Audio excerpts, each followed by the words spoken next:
Oh, nandiyan na naman ulit kayo. Bakit? Kasi nag-play ang video na to, no? Bago ninyo panoorin ang video na to at bago nyo ipatuloy, huwag nyo kalimutan pindutin yung like dyan. Tapos kung hindi ka pa nakasubscribe, ayan yung subscribe o pindutin mo at i-share mo na sa mga kapitbahay mo. Lalong-lalo na sa kapitbahay mong DDS, pag nagalit, buhusan mong initubig. 'Di ba? Oh, eto mga kababayan, magandang usapin ito. Magandang kwento ito at magandang ano to, ah, pag-uusapan o tatalakayin. Bakit? Alam naman po natin ngayon na sikat at trending sa buong mundo itong si dating presidenteng Rodrigo Roa Duterte. O bakit? Bakit nga ba siya sikat? Kasi inaresto po siya ng ICC, dinala sa Netherlands at kinulong po doon. So ngayon, nalaman din po natin, nakaraang araw lang na nililitis nga po ito at kinilala kung talagang si Duterte ba talagang hinuli ng ICC or inaresto. So, doon may nakita po tayo na judge na si pangalan nito Julia anong pangalan nun? Nung judge na yun? Basta yung hurado ng ICC. Paki-comment nga dyan mga kababayan kung sino yung hurado ng ICC dyan na si pangalan nito, no? ICC judge, no? Na inanuhan nila, sinira nila, no? Yung pangalan ni Judge Julia Mutok. Oo, si Judge Julia Mutok, yung blonde hair, oo, na pinutakte nitong mga supporters ni Duterte. Alam nyo, sa totoo lang sa ginagawa nila ng mga supporters ni Duterte, instead na kakampihan ng ICC si Digong at palayain, ito na siguro yung tulay na lalong hindi makakalaya si Duterte sa ginawa ng kanyang mga supporter. Bakit? Kayo ba naman, yung mga post ni Julia Motok na judge ng ICC doon sa Netherlands, no?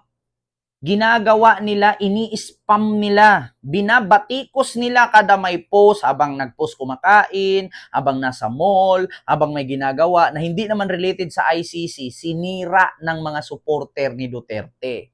So ngayon, itong mga supporter ni Duterte na bobo, tanga-tanga, inutil, uto-uto, hampas lupa, mahirap, mga pangit, at higit sa lahat, no? Mga walang manners. So yun po yung ginawa nilang nilubog nila sa kumunoy si Duterte.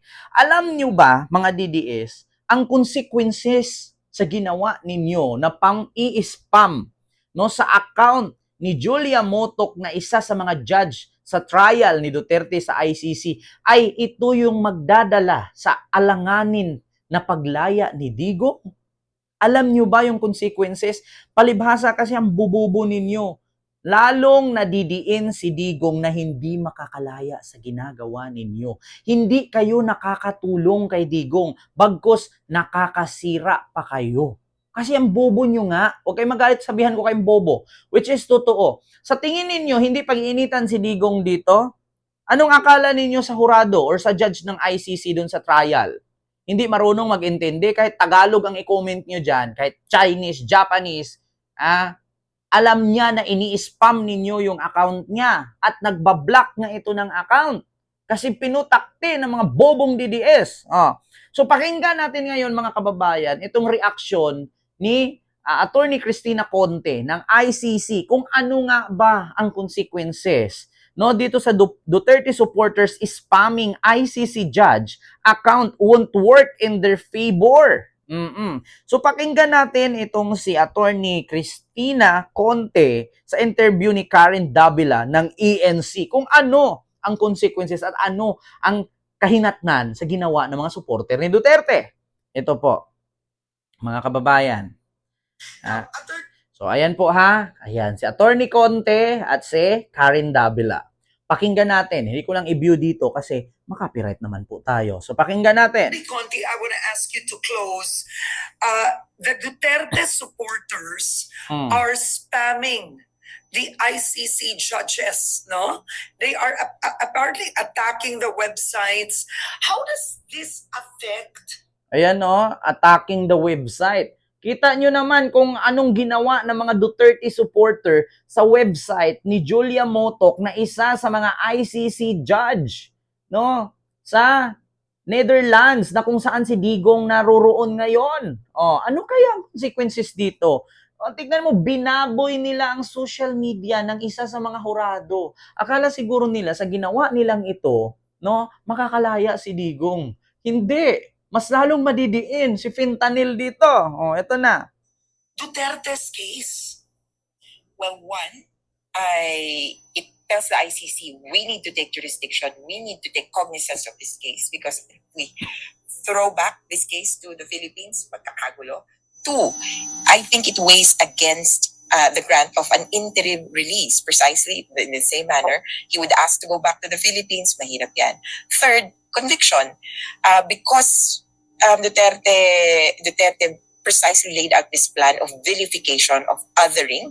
Ang mga addict, deserve naman niyang mamatay. The ICC will see that this philosophy has really latched in, and therefore, this is part of the system. And then lastly, there could be additional charges. So Article 70 of the Rome Statute talks about offenses against the administration of justice.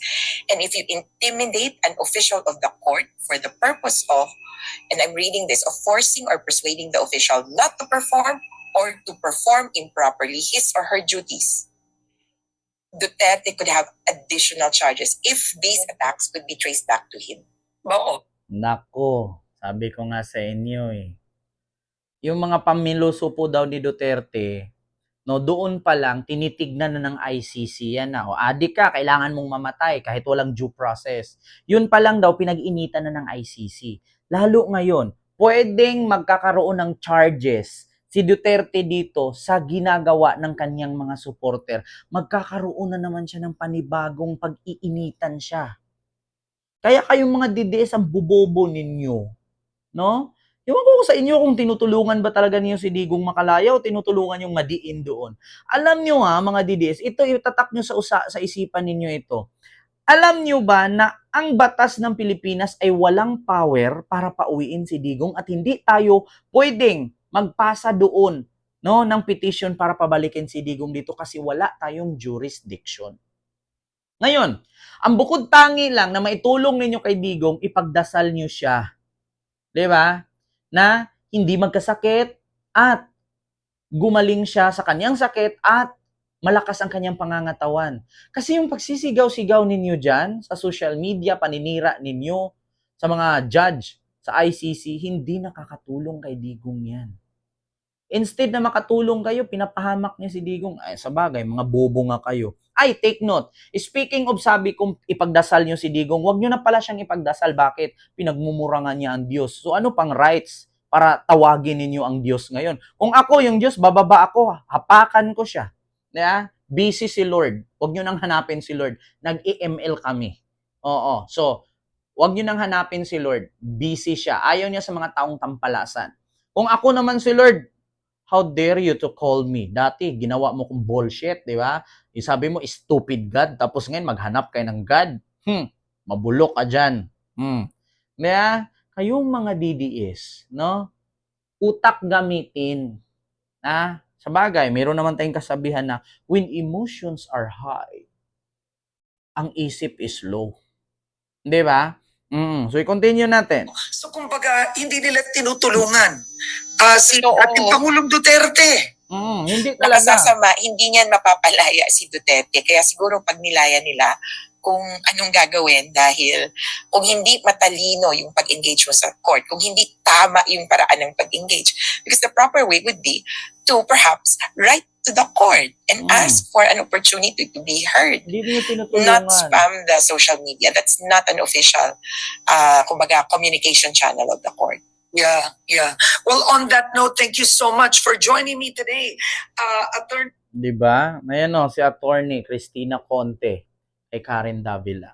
Si Karen Davila na mismo nagsabi, hindi niyo tinutulungan si Duterte, mga DDS. Mas lalong idiniin ninyo at mas lalong iniipit ninyo si Duterte sa loob ng kulungan. Labag daw po sa batas sa Rome Statute, no? Statute. Or statute. Oo. ang ginagawa ninyo. So, hindi kayo nakatulong. Kung ako sa inyo, manahimik na lang kayo. Manahimik kayo, magtrabaho kayo para sa kakaunlad ng buhay ninyo. Bakit? Si Digong, kahit nakakulong doon, parang nasa hotel. According kay Sara Duterte, nasabi daw ni Digong sa kanya, para siyang nasa hotel, di nga lang makalabas. At pangalawa, si Digong, kahit mamamatay yan, bilyonaryo na yan kasi marami ang nanakaw sa kaban ng bayan. Kayo, mamamatay kayong bobo, mamamatay kayong tanga, mamamatay kayong inutil, mamamatay kayong uto-uto, mamamatay kayong hampas lupa, mamamatay kayong pangit, at higit sa lahat, mamamatay kayong worker. Si Digong, mamamatay billionaire. Yun ang totoo. Yun ang katotohanan. Kahit anong mangyari kay Duterte, bilyonaryo na yan. Na-reach na niya yung kanyang achievement sa buhay. Naging presidente na siya, naging most powerful siya sa isang bansa. Kayo, anong narating ninyo sa buhay? Yung pagiging tanga, ututo, inutil, lampas lupa, mahirap, pangit at bobo? My God. Si Duterte mamamatayang billionaire, kayo mamamatayang worker. Take note, pera ni Duterte, kahit matulog siya, bilyon. Kayo, mamamatay kayo sa kakatrabaho, worker pa rin kayo. Mark my word. Sad to say, but it's true. So yun lang, maraming salamat and see you next vlog. God first. Thank you.